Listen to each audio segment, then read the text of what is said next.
Ôi trời ơi, bông ô lên đi. Chết đây còn tôi bắt cái tam hoặc là cái con mã á. Ôi tình người bán đây con chó đó nè. Được bạch mà ngày nè này. Sa muốn căn tập pi nè á. Ở lần lần nó bay nè ai. Ơi họ lui nè son bông ô nó được. Ôi dây chó nè, nó chui chui để bán đấy nhỉ. Nãy tinh tinh nhá nào. Tinh ra bán đồ đế ta. Ôi, ấy đây bông ô này, tôi đang bị ngay ở mau với như nè. Thôi tục nhông pin nào viết cháo nè, mau đến mà.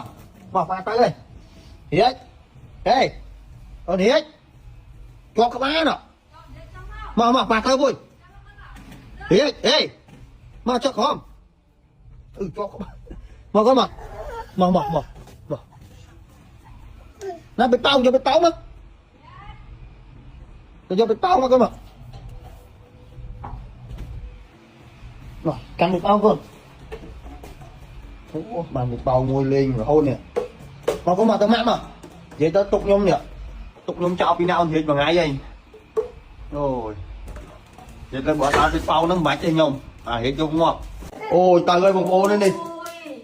Chết đây còn tôi bắt cái tam hoặc là cái con mã á. Ôi tình người bán đây con chó đó nè. Nè con nè. Wow. Đi bông ôn đó đi đi khoản đài bán lơ tóc đi bầu đi từng hai bông ôn chà. Miền tầng khao tầng đô, miền tầng đọc cô, miền tầng sợi ghét nhắn cái nhẹ chó miền tên mà. Đó rồi tình rằng đang ôn họ lôi nà so nè. Thôi tình sợi mà tiếp đấy nữa. Wow. Wow, bây giờ mình chạy xe vào đâu. Chạy xe đi chạy tiền dữ hả? Tạm chi mà còn chịu. Muối bí bay. Thương.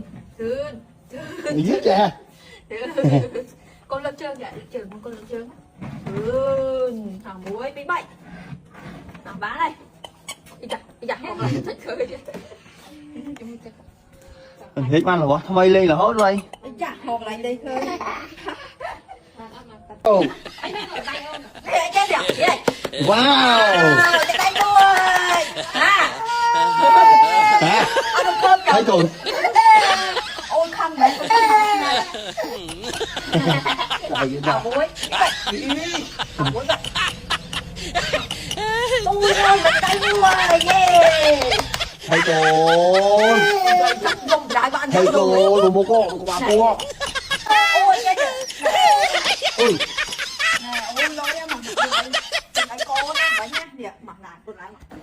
Wow. Tại giờ cái chỗ tiền. Cái ăn chắc kê mà nhở. Mình cái không nhông chắp để bật nè chứ. Dạ. Thấy rồi.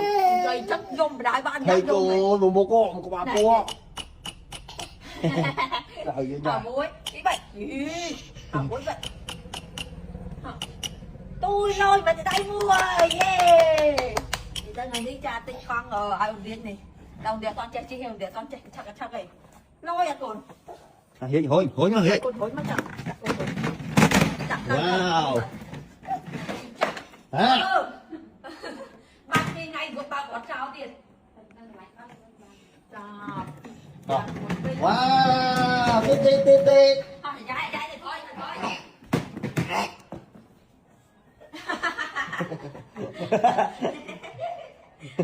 Đây đó cứ xuống cái la rồi. Hai chú làm tôi.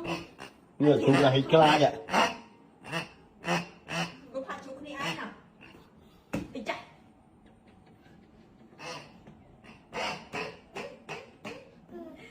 Nhà lên vô mà lên.